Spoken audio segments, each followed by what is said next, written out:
The howl of a distant coyote echoed through the darkening Arizona sky as Marigold Nelson clenched her jaw, determined not to show fear despite the rough rope cutting into her wrists and the bark of the cottonwood tree digging painfully into her back.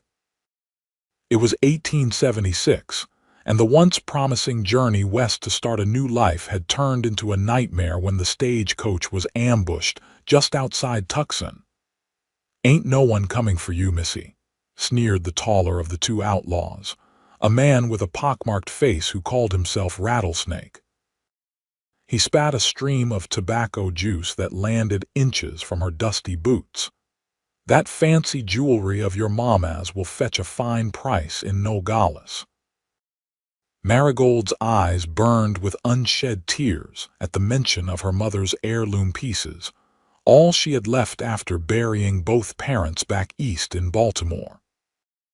At 22, she had hoped to make a fresh start with her aunt in San Francisco, but the stagecoach driver and the other passengers had been shot during the ambush.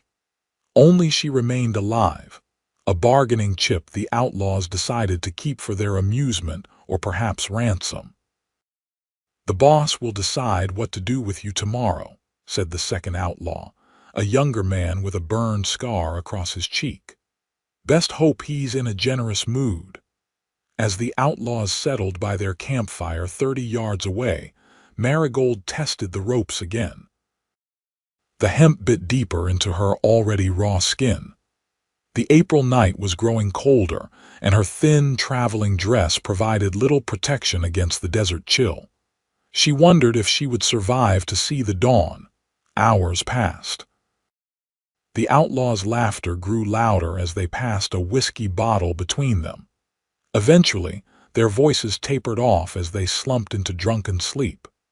Marigold's head drooped, exhaustion competing with fear, when the sound of soft hoofbeats made her stiffen. A lone horse appeared at the edge of the firelight, its rider barely more than a shadow. The man dismounted with fluid grace, his movements nearly silent as he approached the sleeping outlaws. Marigold held her breath. Was this a third member of their gang returning to camp? The stranger checked the outlaws, then moved toward her, moonlight finally revealing his face. He was tall, with broad shoulders and a strong jawline shadowed by several days' growth of beard. A worn cavalry hat sat low on his brow, and his eyes, when they met hers, were the color of the stormy sky. "Don't scream," he whispered, drawing a knife from his belt. Marigold's heart hammered in her chest as he stepped behind the tree. She felt the cool blade against her wrists as he sawed through the ropes. "Who are you?" she whispered as her hands came free, pain shooting through her arms as blood rushed back into her fingers. "Name's Zachary Prescott," he murmured, working on the ropes binding her to the trunk.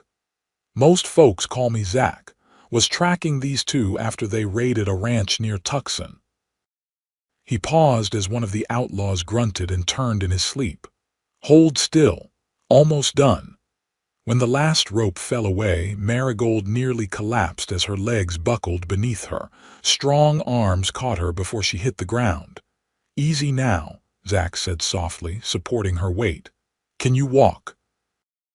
Marigold nodded, though her limbs felt like water. "My belongings, no time. They could wake any moment." He led her to his horse, a sturdy buckskin gelding that stood patiently in the shadows. With gentle hands, he helped her into the saddle, then swung up behind her. As they rode away from the outlaw camp, his arm steadied her around the waist, his body warm against her back. Once they were a safe distance away, he guided the horse into a small ravine hidden from view. "You're safe now," he said, his voice deep and reassuring in the darkness. "Those bandits won't find us here." Marigold turned to face her rescuer, taking in his weathered features in the moonlight. "Thank you, Mr. Prescott. I thought," her voice broke, "I was certain they meant to kill me." "Zach," he corrected gently. "And you are?" "Marigold Nelson," she replied, rubbing her chafed wrists. I was traveling to San Francisco when they attacked the stagecoach. Everyone else is." She couldn't finish the sentence. His expression softened with understanding. "I know. I found the stage earlier today. Followed their trail from there." He pulled a canteen from his saddlebag. "Here, drink." The water was cool and sweet against her parched throat. As she handed back the canteen, their fingers brushed, sending an unexpected warmth through her despite her exhaustion and fear. "We'll rest here until first light," Zach said, spreading a blanket on the ground. "Then I'll take you to Silverwater Creek. It's a small town about half a day's ride from here." "What about the Outlaws? They stole everything I had." A flicker of something dangerous crossed his face. "They'll be dealt with. The law has been after Rattlesnake Joe and his gang for months." He paused. "For now, you need rest. Tomorrow will come soon enough." Marigold wrapped the blanket around her shoulders, grateful for its warmth. She watched as Zach checked his rifle and pistol before settling down with his back against a boulder, clearly intending to keep watch through the night. "Why did you help me?" she asked softly. "You could have been killed." His eyes met hers in the darkness. "Some things a man can't ride past, Miss Nelson. Some wrongs need righting." He adjusted his hat. "Get some sleep if you can. You're safe now." Despite her fears and the hardness of the ground beneath her, Marigold fell into an exhausted sleep, the steady presence of her rescuer keeping the nightmares at bay. Dawn broke with the gentle colors of rose and gold painting the Arizona sky. Marigold awoke with a start, momentarily disoriented until the events of the previous day came rushing back. She sat up quickly, wincing at her stiff muscles. Zach was already awake, crouched by a tiny, smokeless fire brewing coffee in a battered tin pot. His keen eyes noticed her movement immediately. "Morning," he said, pouring dark coffee into a tin cup. "How are you feeling?" "Alive," she answered honestly, accepting the cup with gratitude. "Thanks to you," he nodded, his expression revealing little. In the morning light, she could see him more clearly, the weathered tan of his skin, the faint scar that cut through his left eyebrow, the crow's feet at the corners of his eyes suggesting he smiled more than his current serious demeanor indicated. His clothes were trail-worn but clean. A faded blue cotton shirt, buckskin vest, and denim trousers tucked into well-used boots. "We should move soon," he said, dousing the small fire with the remaining coffee. "Those outlaws will be looking for us when they wake up." "Mr. Prescott Zach," Marigold began, straightening her rumpled dress as best she could. "I have no way to repay you for what you've done. I had money, but the outlaws," he waved away her concern. "I'm not looking for payment, Miss Nelson." "Marigold, please." A ghost of a smile touched his lips. "Marigold," he said her name carefully as though testing the feel of it. "Pretty name." She felt her cheeks warm and looked away.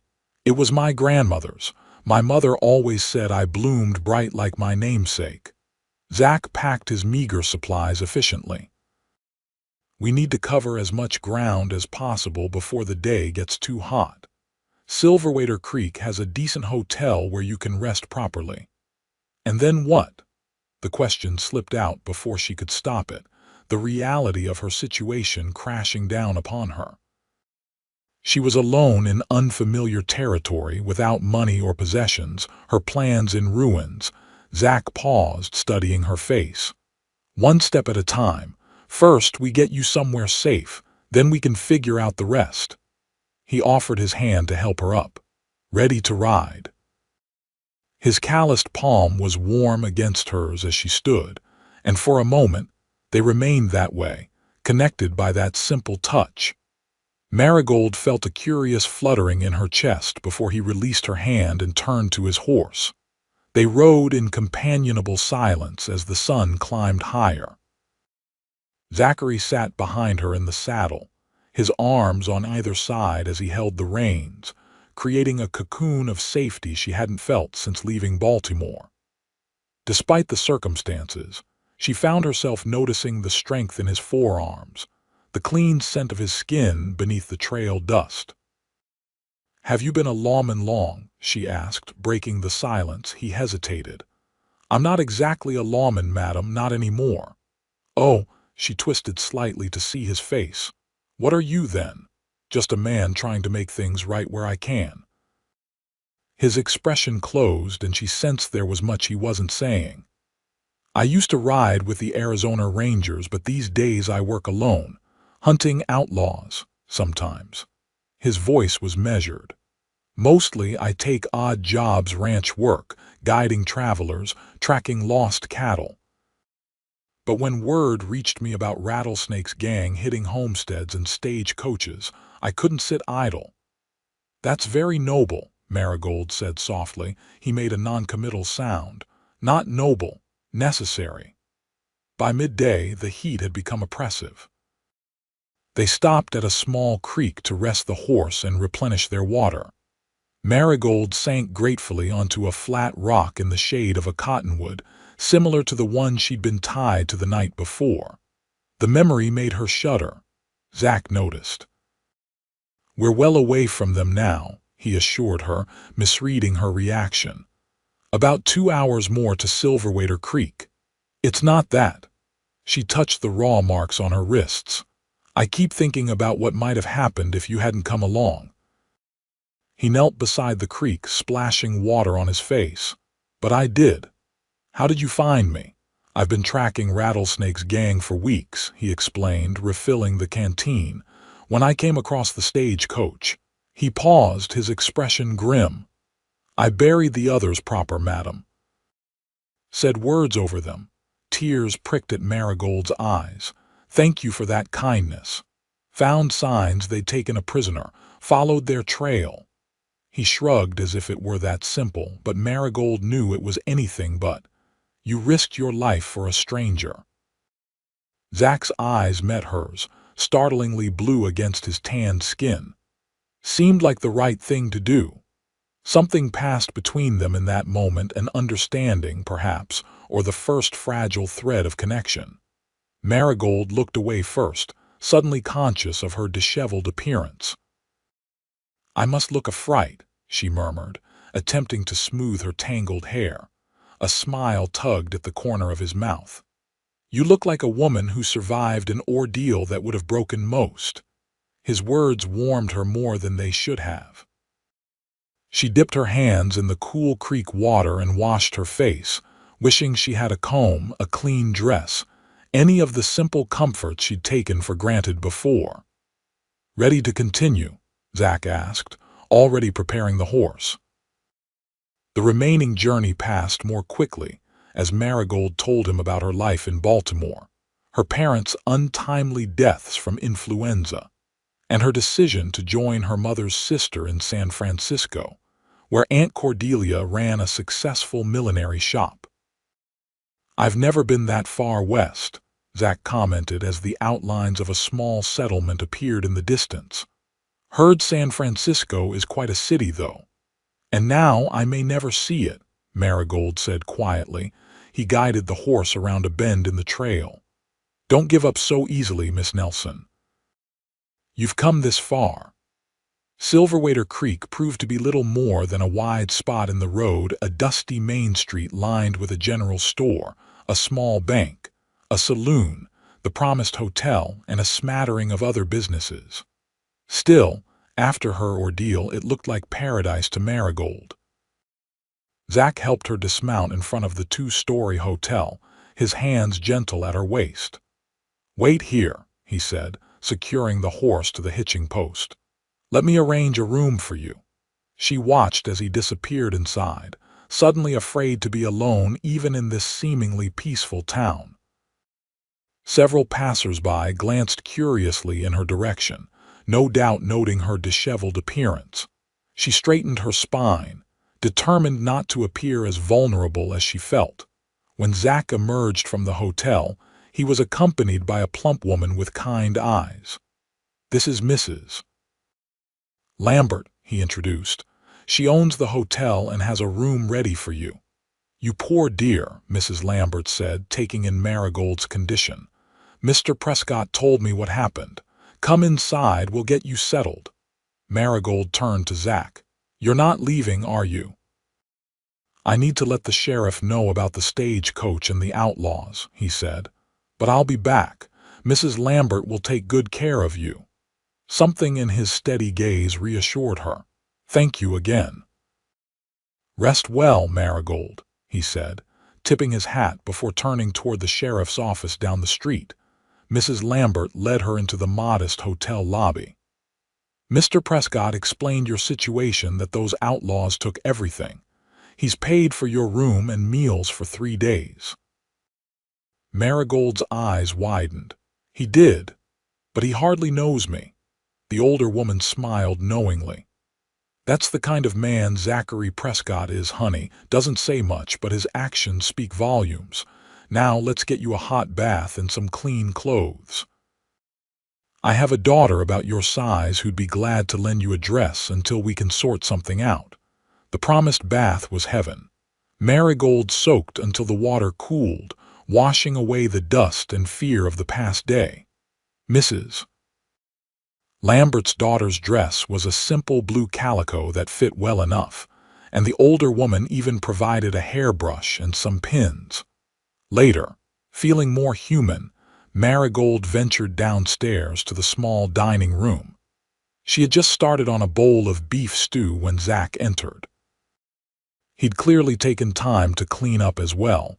His dark hair was damp, his face freshly shaved except for a neatly trimmed mustache. He spotted her and crossed the room, removing his hat as he approached. "Miss Nelson, you're looking better." "As are you," she replied, gesturing to the chair across from her. "Please join me, and thank you for arranging everything. Mrs. Lambert told me you paid for my stay." He sat down, looking slightly uncomfortable. "It's nothing. It's not nothing to me."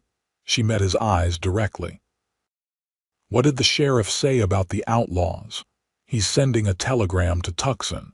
They'll send men to investigate the stagecoach and track Rattlesnake's gang." A shadow crossed his face. "But the sheriff here is spread thin. They might not move quickly enough." "You're planning to go after them yourself, aren't you?" Marigold asked, recognizing the determination in his expression. He nodded slowly. "First light tomorrow. I can't let them get away with what they've done. But it's dangerous. You'd be facing them alone. Wouldn't be the first time." He accepted a cup of coffee from the waitress with a nod of thanks.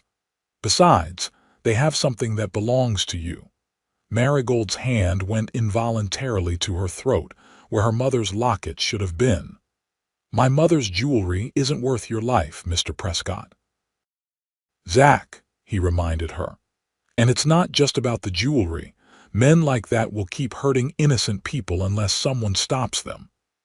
Their eyes locked across the table, and Marigold saw in his gaze a resolve that both impressed and frightened her. This was a man driven by principles, by a code that didn't allow him to look away from injustice. "Then I'm coming with you," she said suddenly, surprising herself as much as him. His eyebrows shot up. "That's not happening." "They're my belongings," she insisted, "and I can identify them. Besides, I know what they look like up close. I heard them talking about their plans. It's too dangerous. More dangerous than being tied to a tree by outlaws." She leaned forward. "I'm not some delicate flower, Mr. Prescott. I survived that ordeal, and I won't sit here helplessly while you risk your life partly on my account." A flicker of admiration crossed his face, quickly replaced by concern. "You're not trained for this kind of situation. Then train me." The words came out before she could reconsider.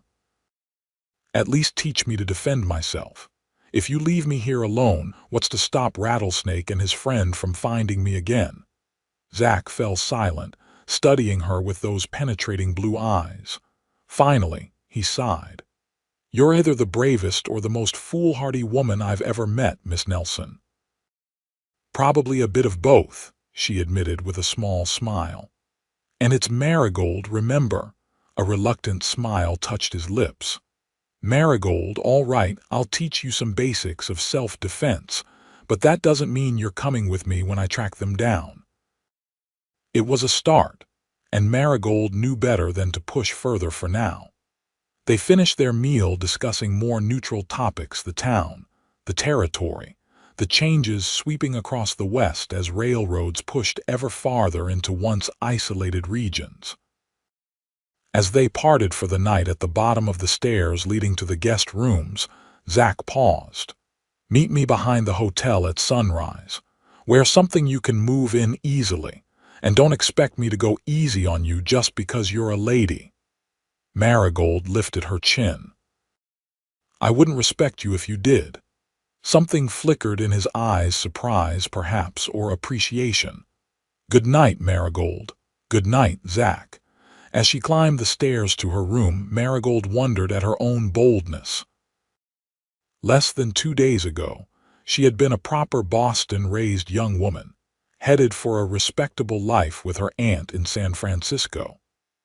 Now, she was in a dusty frontier town, planning to learn self-defense from a former ranger with the intention of confronting dangerous outlaws. Yet somehow, despite everything, she felt more alive than she had in years.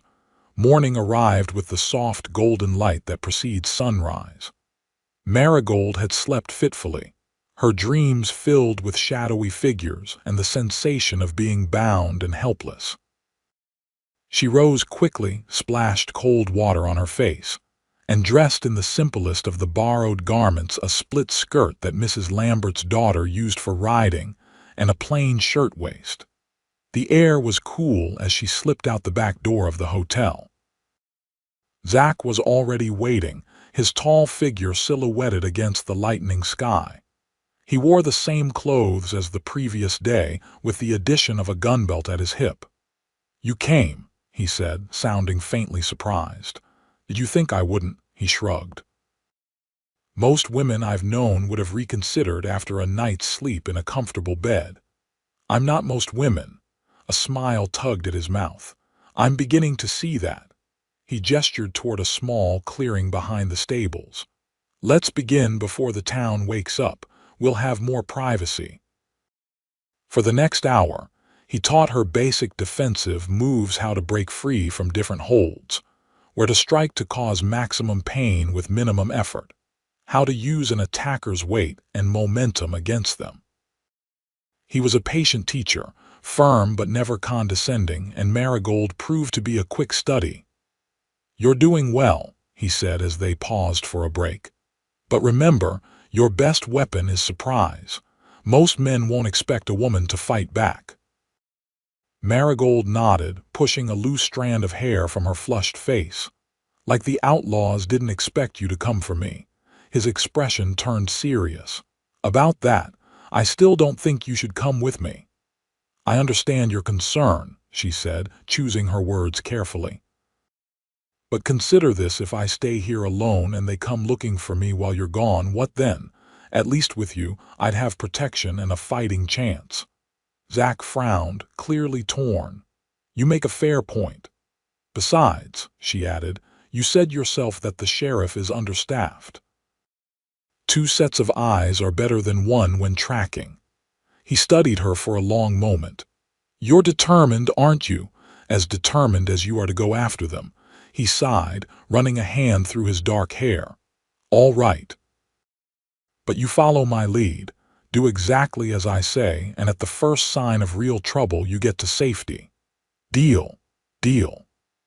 She extended her hand to shake on it, a decidedly unladylike gesture that seemed appropriate under the circumstances. His large hand enveloped hers, warm and calloused. "We leave at noon. Get some rest and a good meal. It'll be a hard ride." As they walked back toward the hotel, Marigold felt a curious mix of anxiety and anticipation. She was stepping far outside the boundaries of her previous life, into territory both frightening and exhilarating. "Why are you smiling?" Zach asked, noticing her expression. "I was just thinking that my mother would be scandalized by all of this," she admitted. She raised me to be a proper lady, to marry well and lead a quiet, respectable life. And yet here you are, learning to fight and chasing outlaws." His tone was light, but his eyes were serious when they met hers. "Do you regret it, coming west?" Marigold considered the question. "No," she said finally. "Despite everything, I don't regret it. Life in Baltimore was safe but stifling. After my parents died, I realized how quickly life can change, how precious each day is." She looked up at the vast Arizona sky. "Out here, I feel like I can breathe." Zach nodded slowly. "I understand that feeling. It's why I could never go back east, even when I had the chance."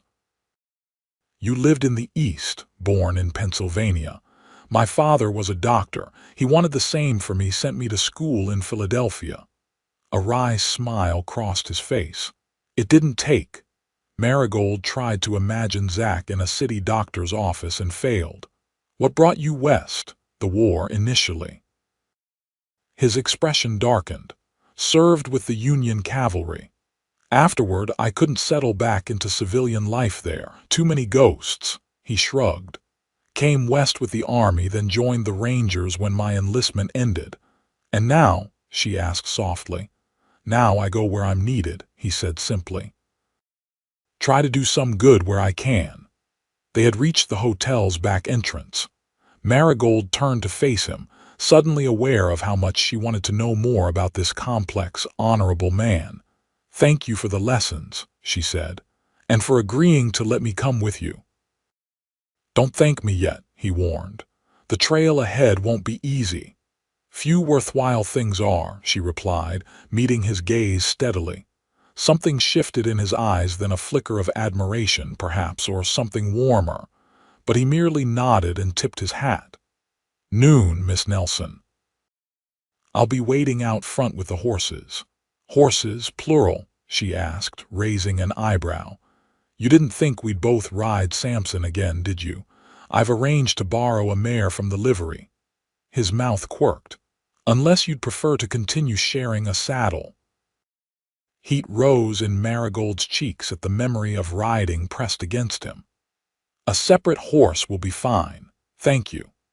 His low chuckle followed her into the hotel, the sound warming her in ways she wasn't prepared to examine too closely. True to his word, Zach was waiting with 2 horses at noon. Samson, his buckskin gelding, stood patiently beside a smaller bay mare. Both animals were saddled and laden with saddlebags containing provisions. Marigold had spent the morning preparing as best she could. Mrs. Lambert had provided her with a small pack containing a spare set of clothes, a canteen, and some basic supplies. She wore the split riding skirt again, along with a sturdier blouse and a wide-brimmed hat to protect against the sun. "Ever ridden before?" Zach asked as she approached. "My father kept horses in Baltimore," she replied. "I'm no expert, but I can manage." He nodded approvingly and introduced her to the mare. "This is Penny. She's steady and sensible, won't give you any trouble as long as you treat her right." Marigold stroked the horse's velvety nose, earning a soft nickering in response. "She's beautiful." "She's yours for as long as you need her," Zach said. "Sheriff Henderson sends his regards, by the way. He's grateful we're pursuing the outlaws, though he officially advised against it." "Of course he did," Marigold said with a smile. Zach helped her mount, his hands strong and sure at her waist. She settled into the saddle, adjusting her skirts while he checked the mare's girth and stirrups. "Comfortable?" he asked. "As much as can be expected." The truth was, it had been some time since she'd ridden, and she anticipated being sore by day's end. But she wouldn't complain. Zach swung easily onto Samson's back. "We'll head southwest, following the trail I tracked yesterday. If we're lucky, they're still camped within a day's ride. And if we're unlucky," his face was grim, "then we keep tracking them until we find them." They rode out of town side by side, drawing curious glances from the townsfolk. Marigold could only imagine what they thought a rough-looking former lawman and a proper-looking Eastern woman, clearly headed into the wilderness together. The scandal would have been tremendous in Baltimore society. Here, people merely watched with mild interest before returning to their business. Once beyond the town limits, Zach set a steady pace that Marigold could maintain comfortably. The landscape opened before them, rolling hills dotted with saguaro cacti, patches of scrub brush, and the occasional cottonwood marking the presence of hidden water. In the distance, purple mountains shimmered in the heat haze. "It's beautiful in its own way," Marigold remarked, taking in the vast emptiness. "Most people just see the harshness," Zach replied, glancing at her. "Takes a certain eye to see the beauty here." "My mother used to say that beauty reveals itself to those willing to look beyond the surface," she said softly. "I think she would have appreciated this place. She sounds like a wise woman." She was. Marigold's hand went automatically to her throat, feeling again the absence of her mother's locket. "That's why I need to get her jewelry back. It's all I have left of her." Zach's expression softened. "We'll find it." They rode in companionable silence for a time, the rhythmic sound of hooves on packed earth creating a soothing cadence. Marigold found herself studying her companion's profile, the straight nose, the firm jaw, the way his eyes constantly scanned their surroundings, alert to any potential danger. "Tell me about being a ranger," she said eventually. "What made you leave?" He was quiet for so long that she thought he might not answer. Finally, he spoke, his voice measured. "Rangers do good work, important work. But there are rules, protocols. Sometimes justice gets tangled in red tape." His jaw tightened. 3 years ago, a gang similar to rattlesnakes raided a small settlement near the Mexican border, killed 4 men, 2 women. One of the women was pregnant. Marigold's heart constricted at the pain evident in his voice. "We tracked them for weeks," he continued. "Finally cornered them in a canyon. Had orders to bring them in alive if possible. The captain insisted on trying to negotiate their surrender." His knuckles whitened on the reins. "While we were talking, one of them shot a young ranger, just a kid, barely 20. Died in my arms." "I'm so sorry," Marigold said softly. Zach nodded once, acknowledging her sympathy. "Afterward, there was an investigation. The captain blamed me for firing first after the kid was shot, said I escalated the situation. Maybe I did. I turned in my badge the next day. That seems unfair. Maybe. But it was clear I wasn't cut out for following orders that didn't make sense to me." He looked at her directly. "I believe in justice, Miss Nelson, not just law. Sometimes they're not the same thing." The intensity in his gaze made her breath catch. "I think I understand." "And it's Marigold, remember?" A small smile softened his features. "Marigold."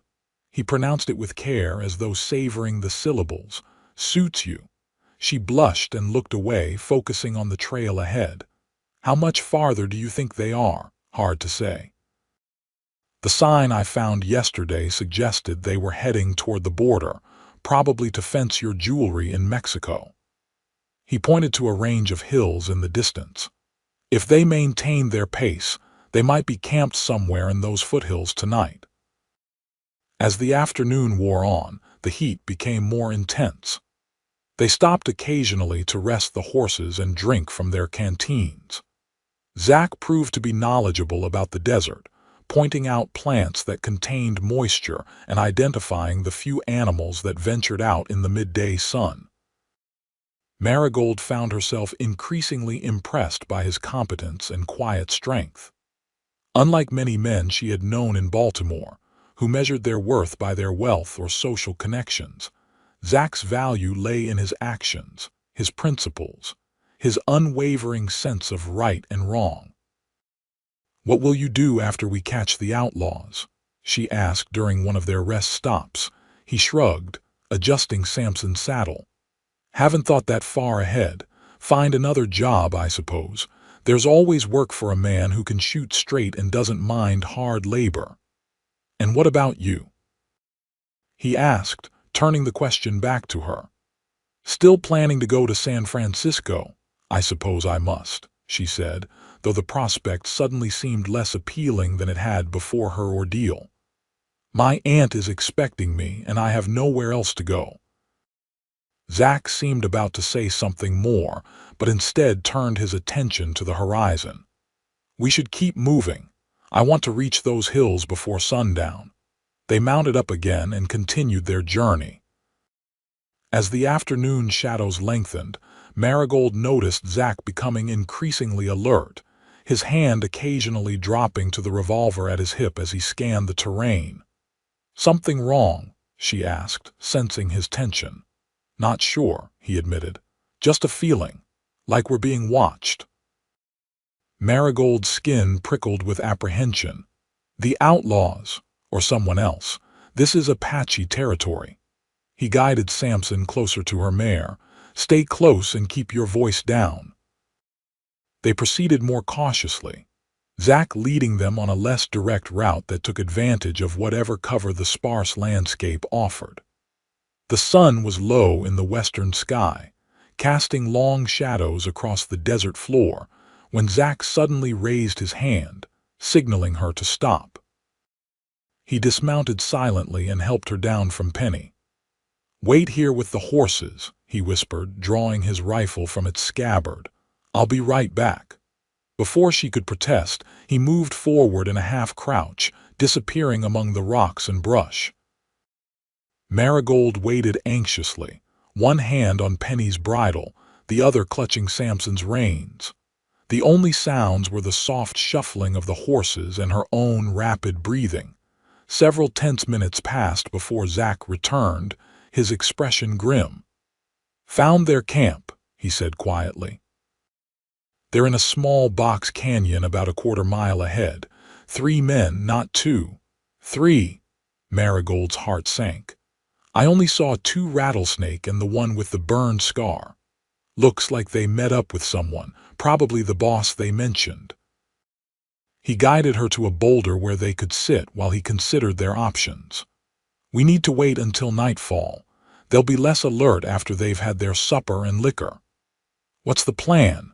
Marigold asked, trying to keep her voice steady despite her growing fear.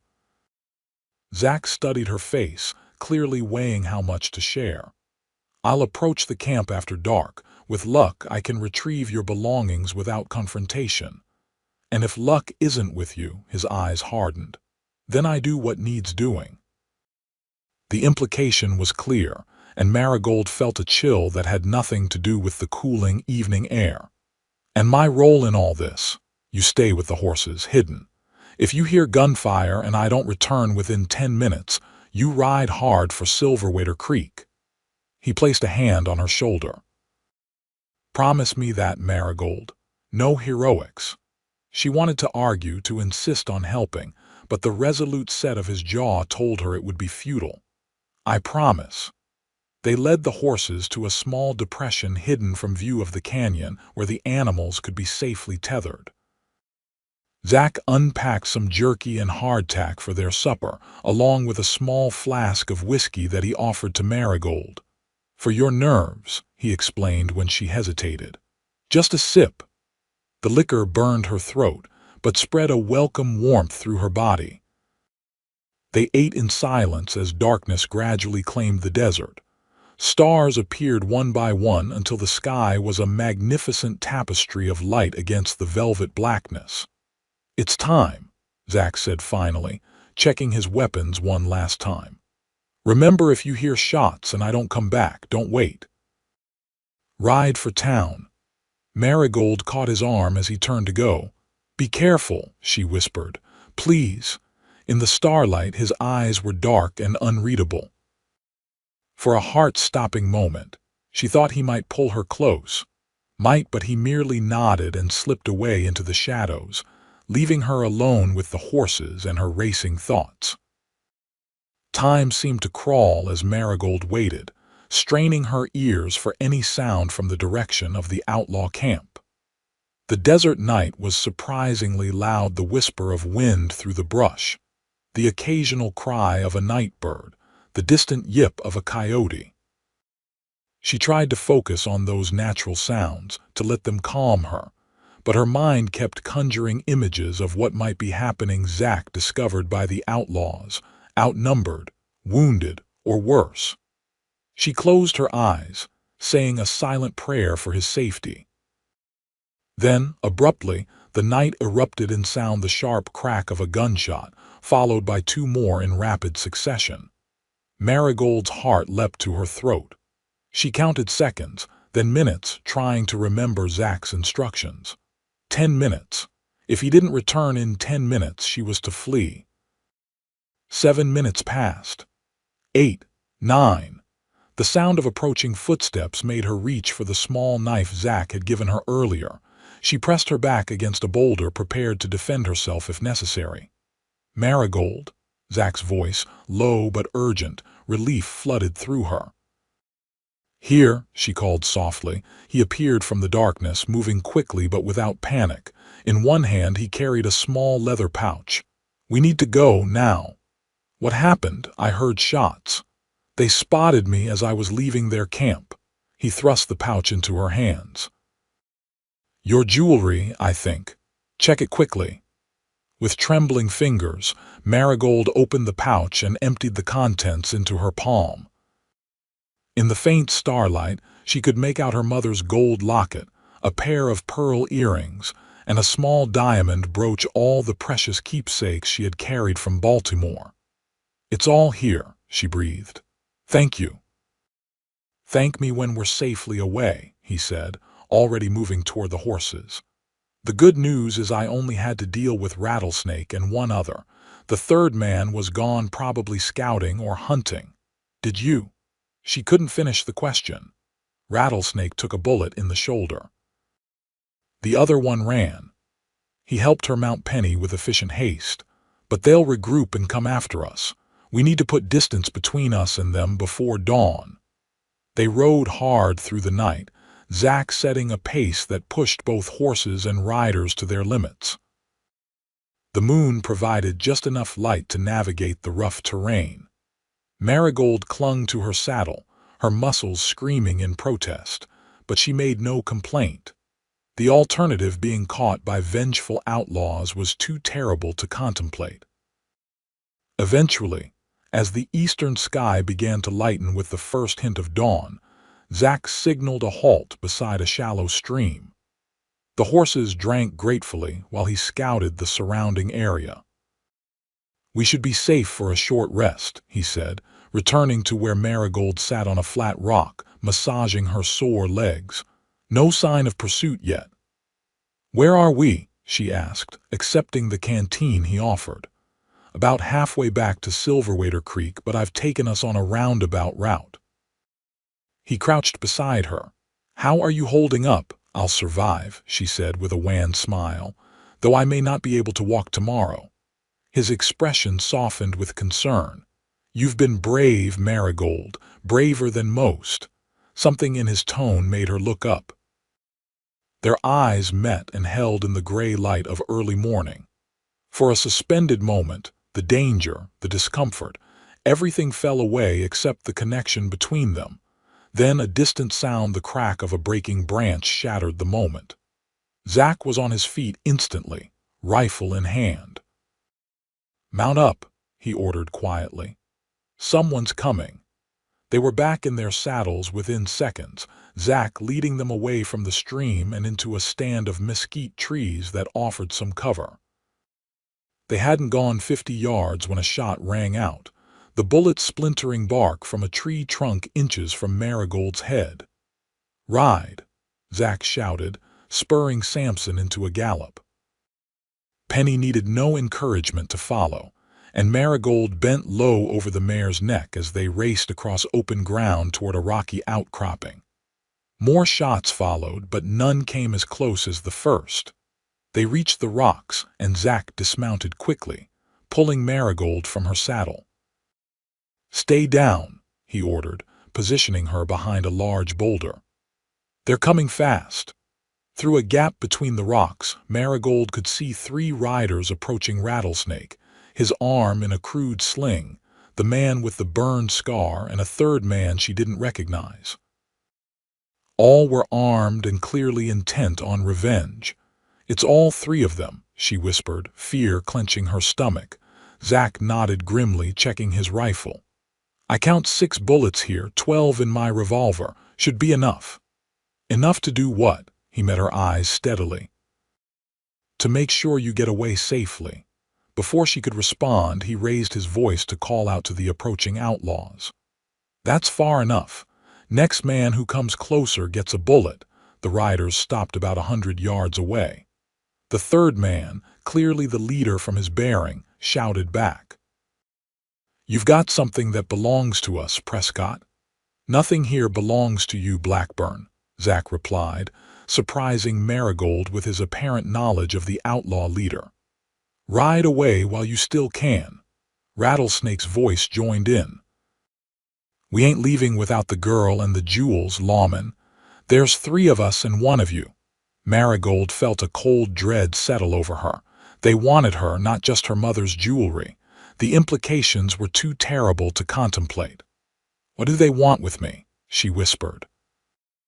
Zack's jaw tightened. "Nothing good." He reached into his pocket and pulled out a small Derringer pistol. "Take this. Last resort only." She accepted the tiny gun with trembling hands.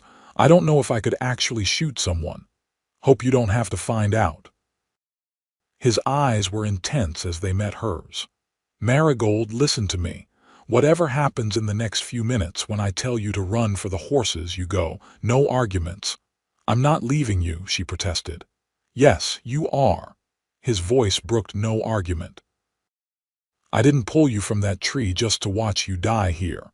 Before she could respond, Blackburn called out again. "Last chance, Prescott. Send out the girl and the jewels and maybe we'll let you live." "Not happening, Blackburn," Zack shouted back. Then, under his breath to Marigold, "Stay low and be ready."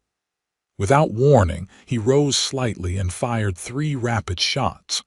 One of the outlaws, the man with the burned scar, cried out and fell from his horse. The other 2 scattered, seeking cover among the scrub brush. "One down," Zack murmured, ducking back behind the boulder as return fire peppered their position.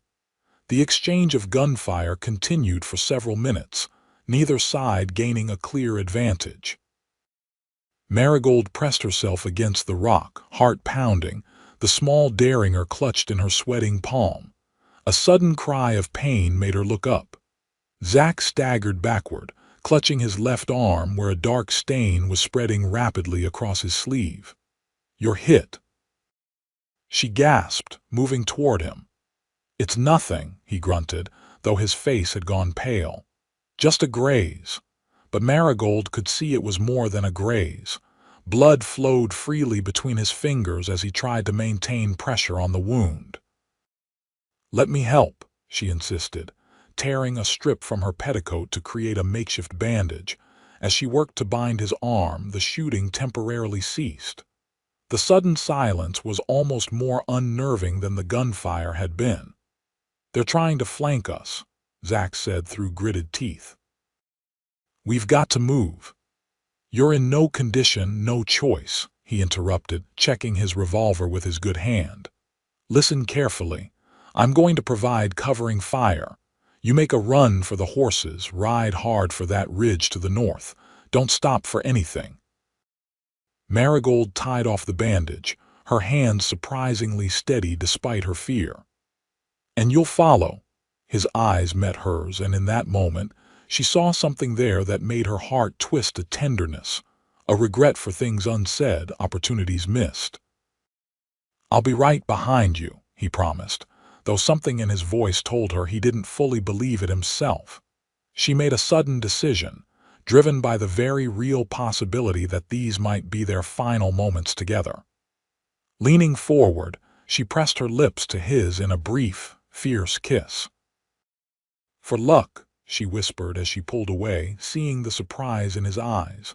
A ghost of a smile touched his mouth. If that's luck, I should have asked for it sooner. He grew serious again. Ready, she nodded, gathering her courage. On my signal, he said, positioning himself to fire. 3, 2, 1, go. Marigold ran, her legs carrying her faster than she would have thought possible. Behind her, Zach's gun roared repeatedly, covering her flight. She reached Penny and swung herself into the saddle, turning to look for Zach.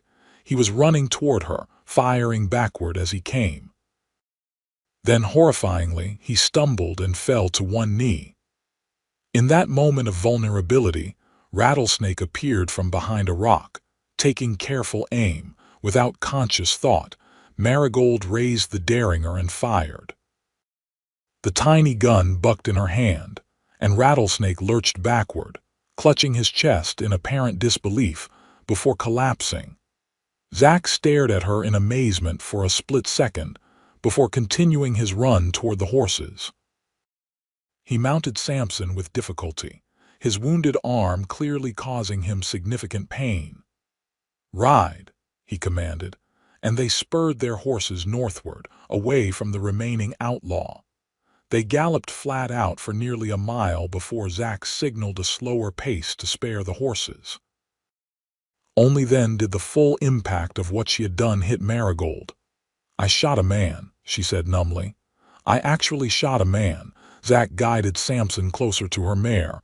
"You saved my life," he corrected gently. "That took courage." "I didn't think," she admitted. "I just saw him about to shoot you and reacted. Best kind of courage there is." He winced as a jolt from Samson's gait jarred his wounded arm. "We need to tend that wound properly," Marigold said, concern overriding her shock. "You're still bleeding." He nodded reluctantly. "There's a line shack about 2 miles ahead, used by the Arrow K Ranch for their cowboys during Roundup. Should be empty this time of year. Will Blackburn follow us? Eventually. But he'll need to take care of his fallen comrades first. That buys us some time." He glanced back the way they had come. "Besides, he doesn't know these hills like I do." They rode on at a steady pace, Zach growing noticeably paler as they progressed. By the time the small wooden shack came into view, he was swaying slightly in the saddle. Marigold dismounted quickly and helped him down, supporting his weight as best she could as they entered the humble shelter. Inside was sparse but serviceable: a small iron stove, a rough-hewn table with 2 chairs, a narrow cot in one corner, and some basic supplies left for passing cowboys. She eased Zach onto the cot and carefully removed his bloodied shirt to examine the wound. The bullet had passed through the fleshy part of his upper arm, missing bone but leaving a nasty wound that had bled profusely. "Lucky," he commented through pale lips. "Could have been worse." "Lucky would have been not getting shot at all," she retorted, searching the shack for anything she could use for proper bandages. To her relief, she found a small medical kit containing some clean cloth, a bottle of whiskey, and a packet of sulfur powder, basic but better than nothing. She heated water on the stove and set to work cleaning the wound as gently as she could. Zach endured her ministrations stoically, flinching only when she poured whiskey over the entry and exit holes to disinfect them. After applying the sulfur powder, she bandaged his arm tightly with the clean strips of cloth.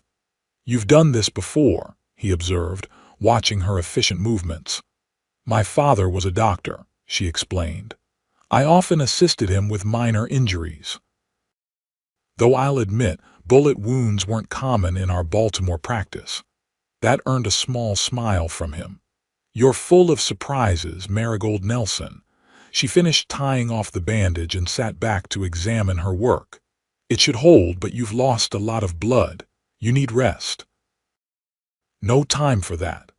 He attempted to rise, but she placed a firm hand on his chest. "Yes, time for that. Blackburn doesn't know where we are. The horses need rest as much as you do." Her tone left no room for argument. "A few hours won't make a difference, and it might save your life if we have to ride hard again." Something in her determined expression must have convinced him, for he relaxed back onto the cot. "A few hours," he conceded. "No more."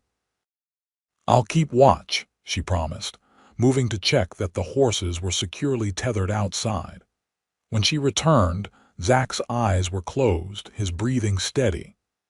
Despite the danger they still faced, Marigold felt a curious sense of peace as she sat in the rickety chair beside the cot. They had survived the immediate threat. They had recovered her mother's jewelry. And somewhere along the way, this rough-edged former lawman had become more important to her than she could have imagined possible just days ago. She touched the locket now hanging around her neck once more, where it belonged. Opening it revealed the miniature portraits of her parents, her father's kind eyes, her mother's gentle smile. What would they think of her now, she wondered, their properly raised daughter, in a remote shack with a wounded cowboy, having just shot a man to save another? Her mother, she suspected, would have understood better than expected. Eleanor Nelson had always possessed an adventurous spirit beneath her proper exterior, evident in the stories she told of meeting Marigold's father during his medical mission to a frontier town. "Your mother would be proud," Zach said softly, startling her from her reverie. She hadn't realized he was awake, watching her with those perceptive blue eyes. "How did you know I was thinking about her? The way you were looking at that locket." He shifted slightly, wincing at the movement. "That and most daughters think of their mothers when they're facing difficult times." Marigold smiled, closing the locket gently. "She was braver than people gave her credit for.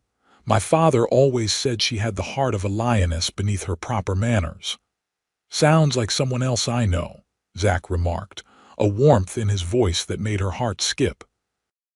Before she could respond, a sound outside the shack froze them both, the unmistakable approach of a horse. Zach was on his feet immediately, pain forgotten as he grabbed his revolver from the table. "Behind me," he ordered quietly, positioning himself between Marigold and the door.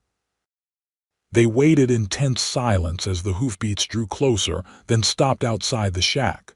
Footsteps approached, heavy on the packed earth. "Prescott," called a familiar voice. "I know you're in there. Come out and face me like a man." Blackburn had found them.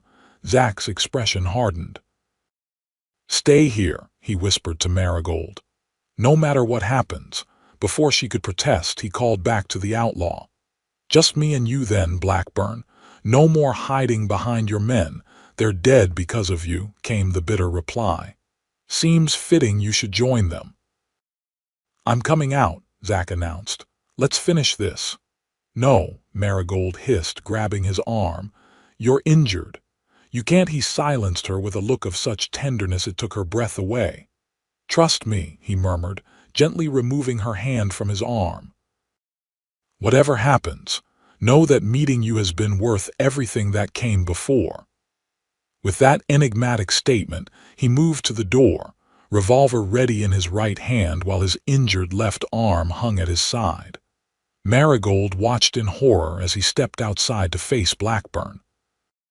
From her position inside, she could see only a portion of what transpired. Zach standing tall despite his wound, Blackburn a few yards away with his gun drawn. The two men faced each other like duelists of old, a deadly silence stretching between them. "Been a long time coming, Prescott," Blackburn said, his voice carrying clearly in the still air. "Ever since you took down my brother in that Tucson saloon." "Your brother drew first," Zach replied evenly, "just like you're about to do. Always the righteous one, aren't you?" Blackburn spat on the ground. "Let's see how righteous you look with a bullet in your heart." Marigold couldn't bear to merely watch. Moving silently to the window, she peered out, assessing the situation. Blackburn stood with his back partially to her, his attention focused entirely on Zach. The outlaw's horse was nearby, reins dragging on the ground. A plan formed in her mind, desperate, perhaps foolish, but better than watching helplessly as Zack faced death for her sake.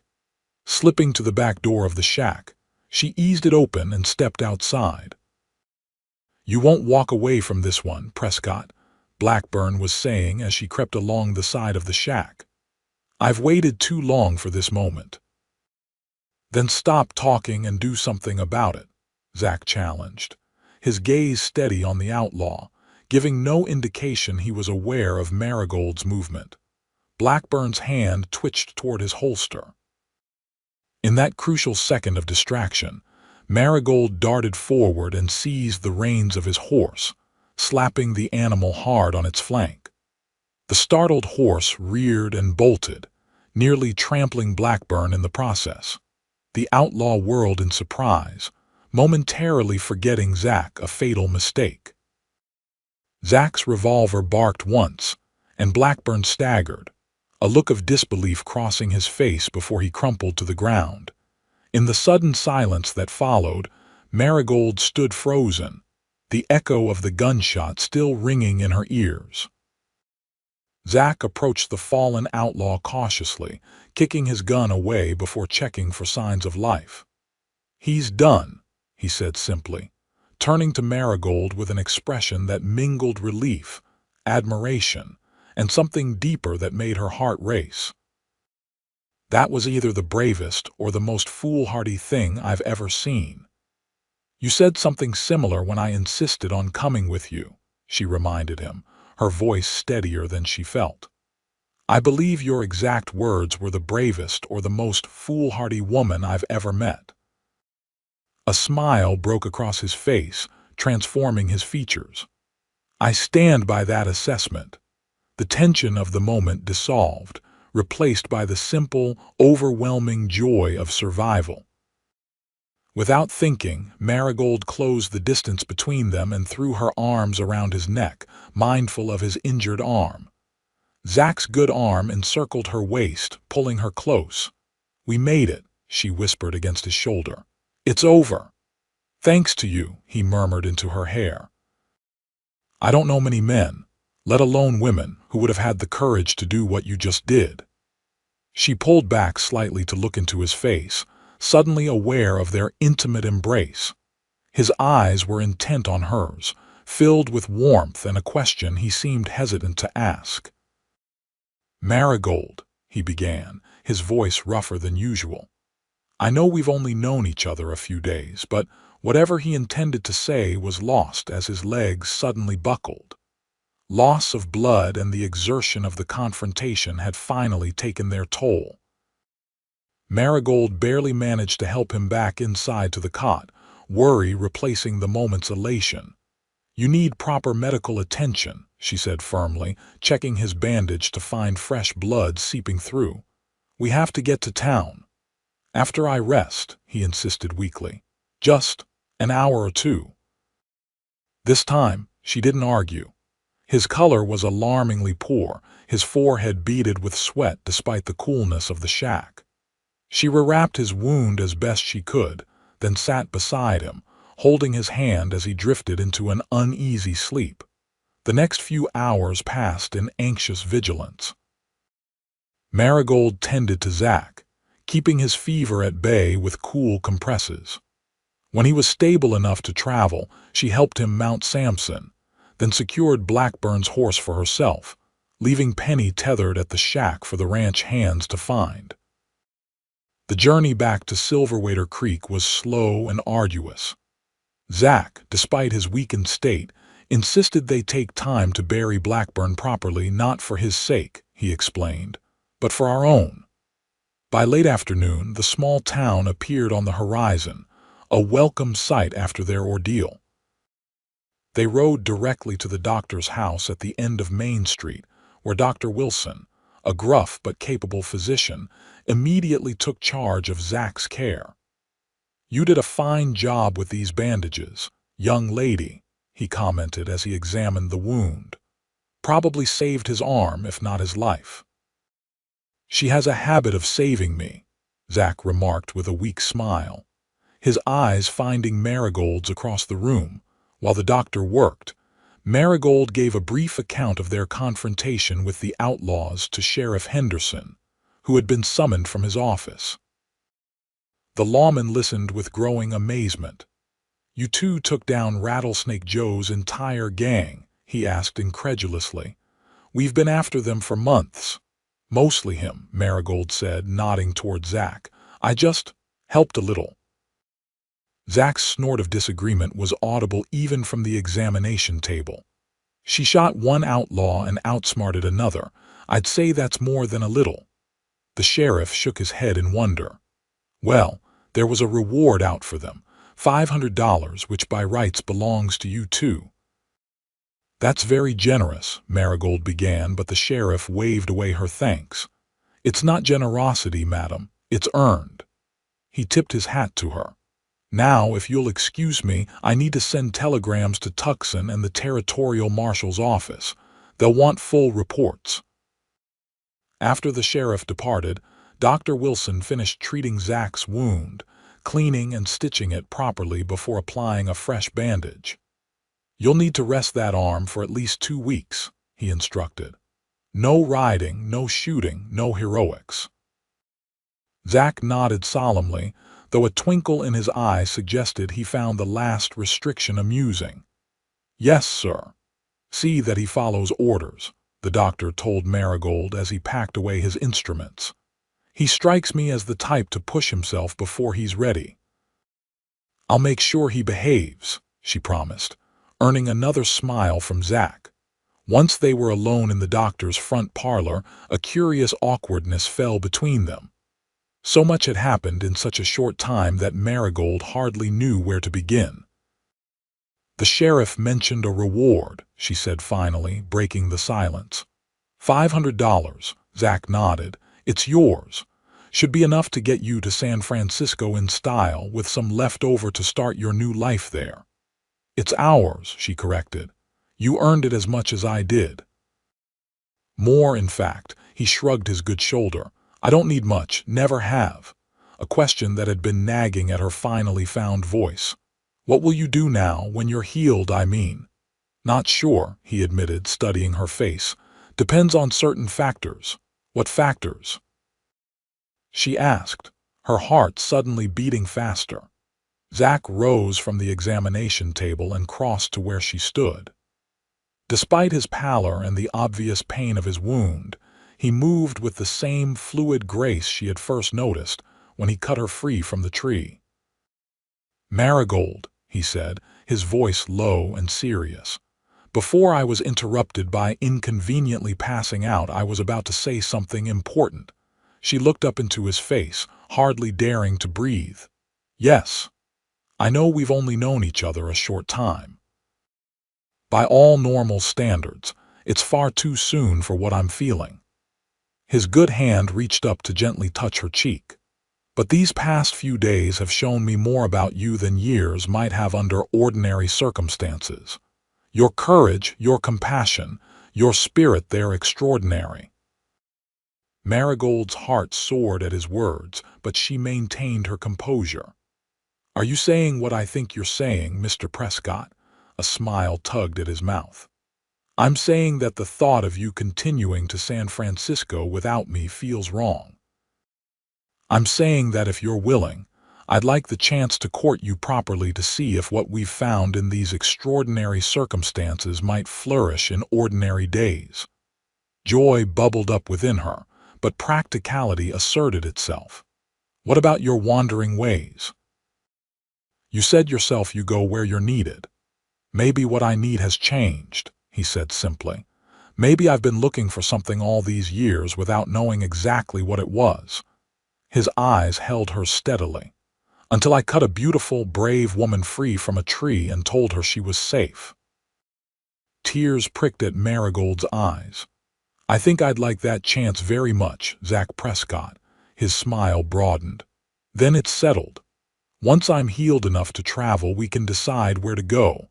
San Francisco if you still wish it, or somewhere else entirely." "Together," she said, placing her hand over his heart. "Together," he agreed, bending to place a gentle kiss on her lips, a promise of all that might follow.